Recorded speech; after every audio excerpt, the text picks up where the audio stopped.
Mabuting araw sa inyong lahat mga kaibigan, lalo na sa aking mga subscribers.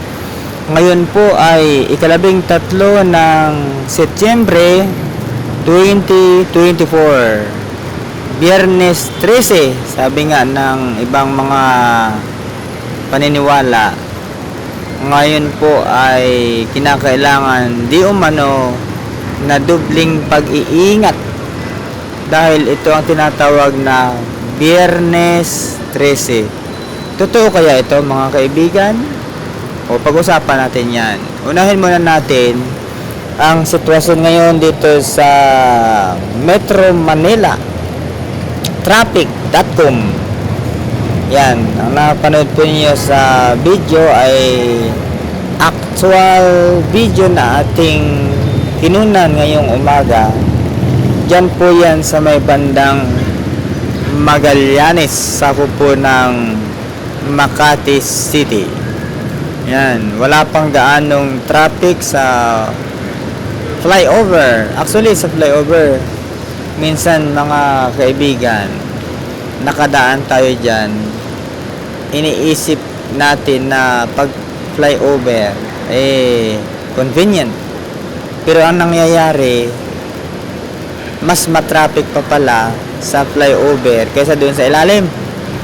So, hindi naman palagi, pero mas maganda pa rin sa flyover kung kayo ay nagmamadali. Pero may mga pagkakataon nga na hindi naman ganoon ang nangyayari. Yan. Ito namang nasa screen na makikita ninyo, papunta naman po yan sa northbound sa EDSA. Tulad ng dati, napaka-traffic pa din. Ganyan talaga. Araw-araw na lang traffic. Okay, dahil traffic ngayon, pag-usapan muna natin yung ating topic kanina, Biyernes 13. Dahil ngayon ay September 13, 2024, araw ng Biyernes. Totoo kaya ito? So, marahil sa ibang paniniwala, totoo yan na kapag Biyernes 13 di umano ay, sabi nila ay malas na araw daw yan. Pero sa katulad ko, mga kaibigan, honestly, hindi naman ako naniniwala dyan sa malas. Pero siyempre, iginagalang natin yung paniniwala ng iba nating mga kababayan. Pag Biyernes 13 daw, malas. Kaya, ang sabi nila, dobling pag-iingat. Mayroong nangyari niyan doon sa aming probinsya sa Quezon. Araw ng Biyernes, ang pizza noon ay A13.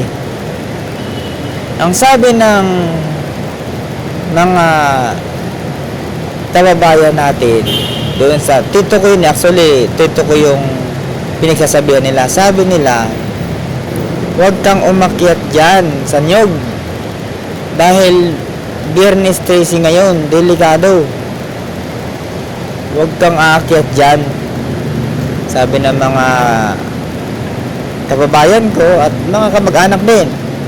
So yun ang sabi sa tito ko, huwag kang aakyat dyan, Biyernes 13 ngayon. Ay palibhasa, ang tito ko gusto makakain ng buko.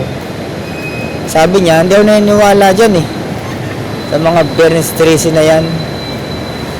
Ay di umakyat. Pagdating sa taas, nahulog ang tito ko. Ayun, hindi naman namatay, pero nadala sa orthopedic. At yun nga nangyari, hanggang sa kasalukuyan, lumpo pa rin ang tito ko hanggang ngayon. Nalumpo na siya. Dati ang sigla-sigla niya, ang galing-galing niya sa basketball, pero ngayon lumpo na siya.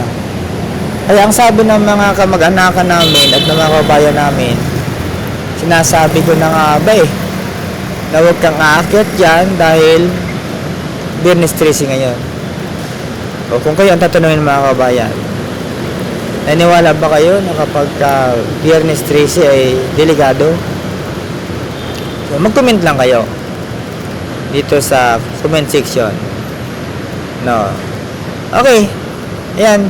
Para hindi tayo matraffic, yung iba ay sumasakay sa MRT. Yan.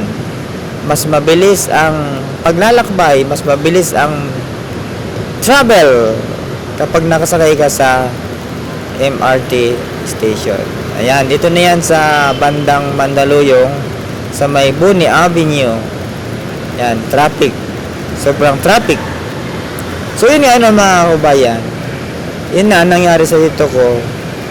Nalumpo siya hanggang sa kasalukuyan, lumpo dahil nga doon sa aksidenteng nangyari. Pag akyat niya sa buko, nahulog siya. Araw yun ng Biyernes na ang pizza ay 13. Kaya lumakas yung paniniwala ng mga kabayan ko na malas daw yung Biyernes 13.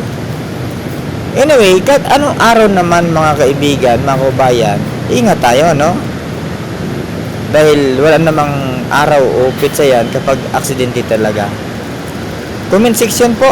Pwede kayo mag-comment kung kayo ba ay naniniwala na ang Biyernes 13 ba ay malas. So, yan po. Traffic ngayon. At yan po ang update ko sa inyo. Sa sunod na araw ay panibagong update na naman tayo. Panibagong topic tayo. Muli, isang magandang araw sa inyong lahat mga kaibigan. At palagi po tayong mag-iingat saan man tayo naroroon. So, salamat muli sa aking mga subscribers, sa aking mga taga-subaybay. Subscribe na po kayo sa ating munting YouTube channel, ang Alsor BTV. Isang mabuting araw po sa inyong lahat. At muli, palagi po tayong mag-iingat anumang pagkakataon, anumang oras, anumang taon, anumang araw, kahit pa yun ay Biyernes 13 o 14 o 15, lagi tayong mag-iingat. So, ngayon, September 13, Friday, isang mapagpalang araw po sa inyong lahat, mga kaibigan.